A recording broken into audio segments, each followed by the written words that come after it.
After seeing how on fire the Michigan real estate market is, I bet you've been leaning on the question, what is my Michigan home worth? Well, today's your lucky day because I'm going to answer that right now.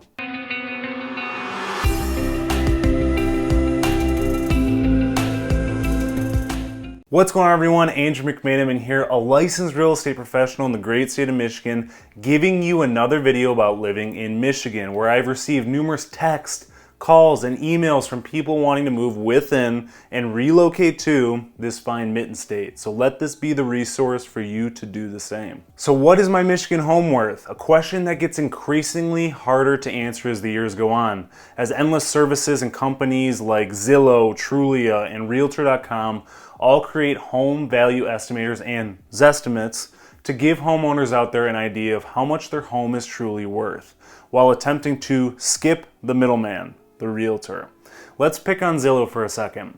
They created Zestimates using their unique algorithms, which collects and compiles property data from not only the public record, but user-submitted data as well.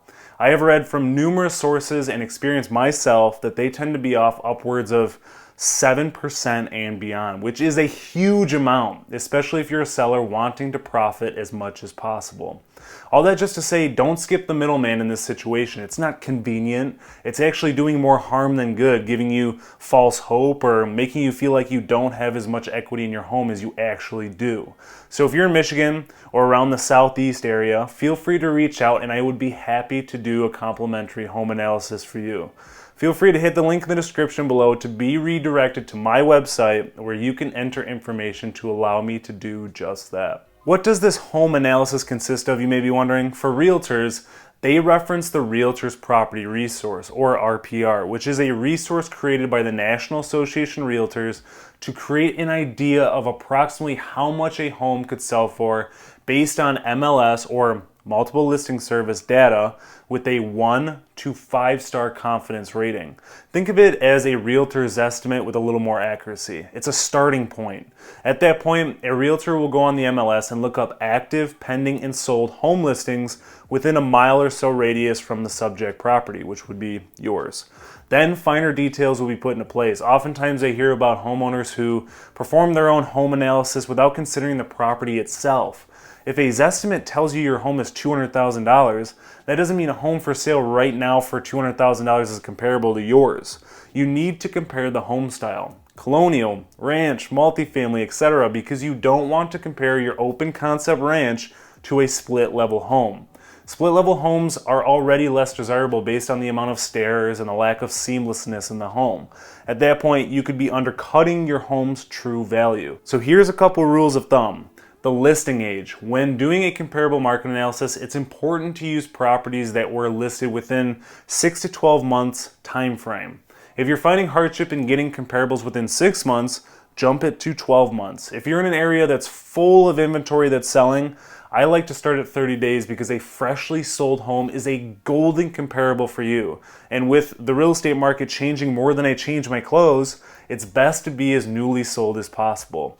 That's why when a home in your neighborhood sells that is very similar to your home and the price tag has you drooling, it might be a good time to consider your options, because that could be an opportunity you don't see for quite a while, especially if you have a really desirable neighborhood where nobody moves. For example, the real estate market during the pandemic has created a lot of pent-up demand, and buyers are getting into bidding wars and pay $10, $20, $30, or $40,000 over the asking price. At that point, you can use that home as a comparable for a little while, because an appraiser will be seeing that home that sold as well. It's just best to act on it sooner rather than later.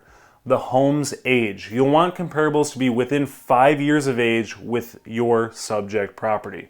The type of home, like I mentioned, filter ranches, colonials, townhomes, multifamily, etc. It will help you get the most accurate price. Beds and baths. This is one of the more common filters to determine comparables. Again, that doesn't mean you should look up 3-bedroom, 2-bathroom homes and take that price to heart. Typically, when your home has a half bath, you can round up or down to a full bath to expand your search. For example, a 2.5 bath home could have a filter of 2 to 3 bathrooms.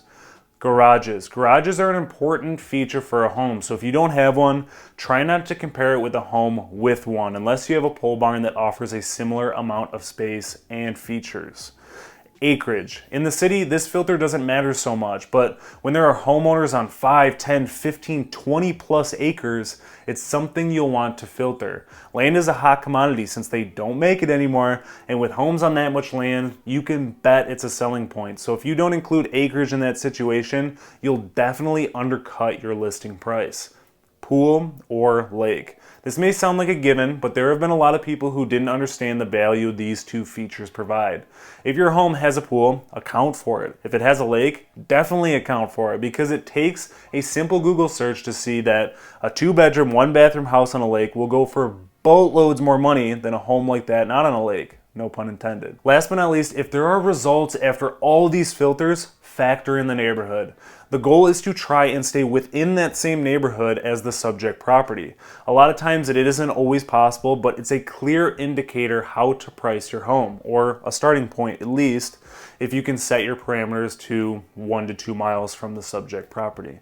So what if you can't find anything that pops up when you utilize the filters I mentioned? If you need to widen your search, use these 4 filters to do just that. Square feet, age, location, and listing age. These filters will at least give you a good benchmark to start. I hope this Michigan home value breakdown gave you some value. If it did, don't forget to give this video a thumbs up, hit the subscribe button, and tap the little bell to be notified every single time I come out with a new video. If you have any questions about this video, please don't hesitate to reach out, and if you would like a complimentary home analysis, hit the link in the description like I mentioned, and I will whip one up for you. Thanks again for watching. Stay tuned for the next one.